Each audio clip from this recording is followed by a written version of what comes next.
नमस्कार my dear young friends of class 12 computer science. तो इस वीडियो में हम डिस्कस करेंगे data structure stack using list के जरिए हम डेटा स्ट्रक्चर को कैसे इंप्लीमेंट कर सकते हैं पाइथन में। तो यहाँ पे लाइव में बहुत सारे स्टूडेंट ने पूछा था, तो यहाँ पे ये वीडियो है। बाकी सारे वीडियो मैंने अपलोड कर दिए हैं, आपको डिस्क्रिप्शन में उसके प्लेलिस्ट के लिंक मिलेंगे, तो जाकर के आप देख सकते हैं। तो चलिए वीडियो को स्टार्ट करते हैं। My self Sanjay Parmar, I welcome you all on my channel tutorial AICS-IP। तो चलिए यहाँ देखते हैं कि पहले स्टैक क्या होता है, उसका इंट्रोडक्शन, उसके बाद उसके एप्लीकेशंस और उसके बाद उसके ऑपरेशंस। तो सबसे पहले हम डिस्कस करते हैं डेटा स्ट्रक्चर। क्या होता है डेटा स्ट्रक्चर? तो यहाँ पे देखिए, डेटा आपको पता है कि सिंपली हम जब कंप्यूटर में काम करते हैं तो जो भी चीजें हम स्टोर करते हैं वो हमारा डेटा होता है। जो रॉ फैक्ट्स है, फिगर्स है, कोई भी चीज जो हम कंप्यूटर में इनपुट करते हैं दैट इज कॉल्ड डेटा। अब स्ट्रक्चर यहाँ पे वर्ड जुड़ गया है, तो इसका मतलब क्या होता होगा? तो यहाँ पे डेटा स्ट्रक्चर वर्ड बना है। तो स्ट्रक्चर का मतलब ये होता है कि कलेक्शन, जो भी कलेक्शन है वहां पे एक same kind of data types भी हो सकते हैं और different kinds of data types भी हो सकते हैं। तो ऐसा जो कलेक्शन है, ऐसा जो एक डेटा के साथ अलग अलग एलिमेंट्स है, तो उस चीज को हम कह सकते हैं डेटा स्ट्रक्चर। तो कुछ चीजें आपने ऑलरेडी यूज की है जो मतलब उतने अच्छे तरीके से आपको पता नहीं होगा कि वो भी डेटा स्ट्रक्चर की कैटेगरी में आता है। जैसे कि आप क्लास 11 में सीख के आए, डिक्शनरी, लिस्ट और ये टपल्स, सेट, ये सारी चीजें क्या है, one kind of data structure है। तो वो डेटा स्ट्रक्चर में हालांकि यहाँ पे स्टैक एंड क्यू दिया है आपके इस क्लास के सिलेबस में, तो यहाँ पे हम डेटा स्ट्रक्चर नहीं देखने वाले हैं।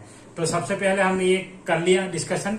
As data structure is very important aspect of any programming language, so is Python too. तो ये जैसे डेटा स्ट्रक्चर की बात की, तो हर प्रोग्रामिंग लैंग्वेज में इसका बहुत ही बड़ा इंपॉर्टेंट रोल रहता है। A data structure is a way of store, organise and manage data collection in efficient and productive manner. तो एफिशिएंटली आप यहाँ पे इसे मैनेज कर सकते हैं। The Python data structure stack is a linear data structure. तो लीनियर डेटा स्ट्रक्चर का मतलब क्या हुआ? इन सीक्वेंस, एक पर्टिकुलर सीक्वेंस होगा, उसी के हिसाब से यहाँ पे एक्सेस होगा ये, तो इसीलिए इसको लीनियर कहा जाता है। तो लीनियर मतलब क्या होता है? जैसे एक लाइन हम मानते हैं, उसी लाइन के हिसाब से। तो लीनियर मतलब एक ही जगह से या तो यहां से। तो ये है। चलिए यहाँ एप्लीकेशन ऑफ स्टैक के बारे में डिस्कस करते हैं। सबसे पहला एप्लीकेशन ऑफ स्टैक क्या है? तो रिवर्स अ स्ट्रिंग। तो रिवर्स अ स्ट्रिंग, आप जैसे स्ट्रिंग रिवर्स करेंगे, जैसे कुछ नाम लिखा है मलयालम, तो मलयालम आप करेंगे तो उसमें उतना ज्यादा आपको पता नहीं चलेगा कि रिवर्स हुआ कि नहीं हुआ। क्यों? क्योंकि दोनों तरफ से मलयालम ही होता है। आप स्पेलिंग लिख करके देख लीजिए। कुछ नाम है जो पैलिंड्रोम होता है, तो पैलिंड्रोम वर्ड्स जो है उसको पता ही नहीं चलेगा यहाँ रिवर्स हुआ कि नहीं हुआ। तो यहाँ पे रिवर्स के लिए क्या करेंगे? रिवर्सिंग स्ट्रिंग, तो कोई भी वर्ड ले लीजिए आप जो मतलब पैलिंड्रोम ना हो। तो ऐसे वर्ड में क्या होता है कि हम जब एक्सेस करते हैं तो पीछे से एक वर्ड यूज करते हैं, तो वो हो गया आपका स्टैक। क्योंकि स्टैक क्या करेगा? स्टैक में जो लास्ट चीज आई होगी वो सबसे पहले एक्सेस होगी। ये काफी इंपॉर्टेंट है, इसीलिए इसे LIFO, last in first out, इस मेथड पे काम करता है। तो इसीलिए रिवर्स वर्ड का एप्लीकेशन यहाँ पे स्टैक एप्लीकेशंस कहा जाता है, क्योंकि हम एक्सेस करते हैं लास्ट से फर्स्ट तक। तो जैसे लास्ट से फर्स्ट तक आए तो वो क्या हो गया? स्टैक। तो ऐसी कोई भी एप्लीकेशन है, ऐसा काम जिस भी सॉफ्टवेयर में होता है या कहीं पर भी आप ऐसा काम करते हैं, तो इसे हम कहेंगे स्टैक। दूसरा एग्जांपल यहां दिया है अंडू एंड रीडू ऑपरेशन। तो अंडू रीडू में क्या होता है आप जानते हैं। जैसे आप अगर कोई इमेज एडिटर यूज करते हैं, वीडियो एडिटिंग यूज करते हैं, या तो MS वर्ड यूज करते हैं, एक्सेल यूज करते हैं, तो इन सभी में ये कमांड होते हैं अंडू और रीडू। अंडू क्या होता है? Do the reverse work, quickly do the previous work, तो उसे कहेंगे हम अंडू। तो अगर वो वर्क आपको करना है तो आप यहाँ पे अंडू करेंगे, तो वो अंडू यहाँ पे इस तरीके से काम करता है। तो वहां पर भी स्टैक होता है। अंडू मतलब लास्ट में क्या किया था, तो लास्ट में किया तो वही काम यहाँ पे रिपीट होगा। उसके बाद नेक्स्ट एग्जांपल है forward and backward in browser. आपने वेब ब्राउजर यूज किया, बहुत सारी वेबसाइट गूगल जैसे खोला, उसके बाद लिंक्स खोले, तो उस लिंक्स में आप गए डिफरेंट लिंक्स में। तो जैसे आप बैक करेंगे, बैकवर्ड फॉरवर्ड, बैकवर्ड फॉरवर्ड, तो बैकवर्ड पे क्या होगा? प्रीवियसली आप जो गए उसके ऊपर जाएगा, फिर उसके ऊपर, फिर उसके ऊपर। तो इस प्रकार से यहाँ पे जाता है वो। तो ये यहाँ पे स्टैक काम करता है इस तरीके से। तो ये उसका एप्लीकेशन है। उसके बाद बात करेंगे पैरेंथेसिस इवैल्यूएशन इन प्रोग्राम। आप जो ब्रैकेट्स डालते हैं, moon bracket, square bracket, curly bracket, तो ये सारे ब्रैकेट जो आते हैं तो उन सभी ब्रैकेट्स को कैसे इवेल्युएट करता है आपका कंपाइलर। तो वो कंपाइलर जिस तरीके से इवेल्युएट करता है तो वो भी एक स्टैक है। तो वो भी वहां से लास्ट से ब्रैकेट जो होगा उसको ऑफ करेगा, फिर दूसरे ब्रैकेट पे, फिर दूसरे ब्रैकेट पे, इस तरीके से जाता है। उसके बाद है कंपाइलर, फंक्शन कॉल और रिकर्जन इन अ प्रोग्राम। तो आपने प्रोग्राम में रिकर्जन देखा होगा, नहीं देखा है तो उसके भी वीडियो में डाल दूंगा रिकर्जन के। तो रिकर्जन में भी ऐसा होता है। तो रिकर्जन में क्या होता है कि आपने जो मतलब प्रोग्राम में प्रीवियस जो फंक्शन लिखा होगा वही फंक्शन यहाँ बार बार रिपीट हो रहा है। तो जब रिपीट होता है तो हम यहाँ पे यूज करते हैं ये, तो वहां पर भी ऑटोमेटिकली स्टैक का एप्लीकेशन आ जाता है।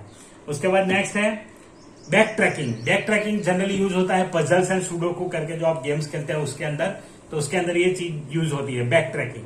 तो उसे बैक ट्रैकिंग कहते हैं। क्या होता है इसका मीनिंग कि जैसे आप पजल्स में देखेंगे तो कुछ चीजें वहां पे आती है, नंबर्स जैसे आए, सुडोकू में जैसे नंबर्स आए तो प्रीवियस में कौन सा नंबर एक्सेस हुआ, ये सारी चीज हम इससे जान सकते हैं। तो ये सारे एप्लीकेशन है स्टैक के। It follows the principle of LIFO जो हमने बात कर ली है। The representation of data is something like this. तो यहाँ पे देखिए ये मैंने एग्जांपल के तौर पे इमेज रखा है यहाँ पे। तो ये स्टैक है। सबसे पहले टॉप, तो स्टैक में सबसे ज्यादा इंपॉर्टेंट किसको मिलेगा, टॉप को। आपको डालना है तो भी टॉप से डालना है, निकालना है तो भी टॉप से निकालना है। कोई भी एलिमेंट आप इंसर्ट करेंगे तो टॉप से ही आएगा, ऊपर से डालेंगे ऊपर से ही निकालेंगे। तो ये हो गया स्टैक। एक जैसे निकाला, दूसरा निकाला, तीसरा निकाला, और जब पूरा खत्म हो गया तो अंडरफ्लो। और जब पूरा भर गया, मानिए कि इसमें जगह है एक, यहाँ पे जैसे कोई मैं सैनिटाइजर की बोतल आपको दिखाता हूँ, ये जैसे है। तो इस बोतल में जब हम यहाँ से फिलअप करते हैं तो यहाँ जैसे खाली होगा, ये तो खाली होगा तो अंडरफ्लो हो गया। पर जैसे हम भरेंगे तो ये क्या होगा, टॉप से ही ऐसे भरते हैं हम, तो भर के ऐसे ऊपर आता है। तो ये भी एक स्टैक का एग्जाम्पल है। जब हम इसे फिलअप करते हैं, इसे निकालते हैं, तो ये भी एक स्टैक का एग्जांपल है। तो इसमें से टॉप से ही सारी चीजें निकलेगी और आएगा भी टॉप से। तो ये यहाँ पे होता है। चलिए अब यहाँ पे जो ऑपरेशंस है, क्या क्या स्टेप्स आपको फॉलो करने पड़ेंगे वो मैंने यहाँ लिखे हैं। The data can be inserted और deleted from the top only, ये सबसे पहला फीचर है। एलिमेंट्स कैन बी इंसर्टेड और डिलीटेड एनी टाइम, कभी भी कर सकते हैं। The insert operation is known as push and the delete operation is known as pop. When the top element is inspected, it is known as peek or inspection. तो जब कोई भी pop element आप यहाँ पे काम में लेते हैं, एक्सेस करता है, तो उसे पीक या तो इंस्पेक्शन कहा जाता है। When we have a fixed length list and we are trying to push an element in a list, it raises one error that is known as overflow. तो जैसे मैंने बताया, वो पूरा भर देंगे और फिर भी भरे जा रहे हैं दे गपागप, तो वो क्या होगा, तो वो यहाँ पे आपका स्टैक ओवरफ्लो हो जाएगा। तो आपको वो देखना है कि ओवरफ्लो ना हो जाए। उसके बाद है when the list is empty and we are trying to pop an element, it will raise an error that is known as underflow. और जब खाली किए जा रहे हैं और सब कुछ खत्म हो गया, खत्म, टाटा बाय बाय, वो हो जाता है यहाँ पे तो वहां तक वो अंडरफ्लो हो जाता है। जब कुछ भी नहीं रहता, खाली हो गया, फिर भी आप खाली कर रहे हैं उसे, तो उसे कहेंगे अंडरफ्लो। तो ये यहाँ पे सिचुएशंस होते हैं। तो ये था बेसिक चीज यहाँ पे इंट्रोडक्शन टू स्टैक का। दूसरे वीडियो में मैं आपको बताऊंगा कि इसको हम प्रैक्टिकली कैसे इंप्लीमेंट करेंगे, लिस्ट लेकर के पाइथन में प्रोग्राम करके आपको दिखाऊंगा।